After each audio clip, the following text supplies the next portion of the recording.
A church group is hoping to address race relations between black and white people by reaching out to those in need and holding joint protests. The Elim Church has donated food parcels to a home in Pretoria West. This is after the church's white members held a picket in support of Black Lives Matter. But as Govan Whittles reports, not everyone seems to understand the cause. The Elim Church faced a backlash online from white people after its picket. But Pastor Emmanuel Landman has decided even more needs to be done.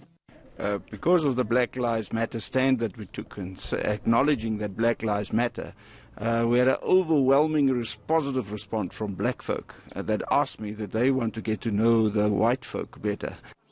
These volunteers donated much needed food to this community and tried to educate them about the cause.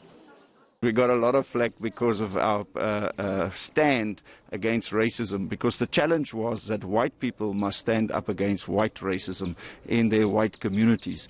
And unfortunately, there are those who are reluctant and resistant. But out of that, we brought a group of black folk together with a group of white folk who shared their fears.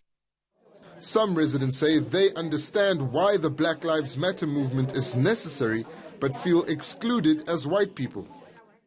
Of course Black Lives Matter, but then we would also like to protest and say white lives matter when they are killed in a horrible way on farms and elsewhere. Black Lives Matter, it does. Any life matters. Despite the frustrations, volunteers say it is worth the effort. There were white people at our church that were standing for Black Lives Matter, and we say that people matter, like white lives matter, and every single person matters in the eyes of God. And we are taking a stand and saying that is the, and sometimes you might not get it back, but it doesn't mean that you should stop. This outreach was meant to repair the strained relationship between black and white people caused by the Black Lives Matter protest. But after hours of engagement, this community still refused to take up the cause unless White Lives Matter formed part of it.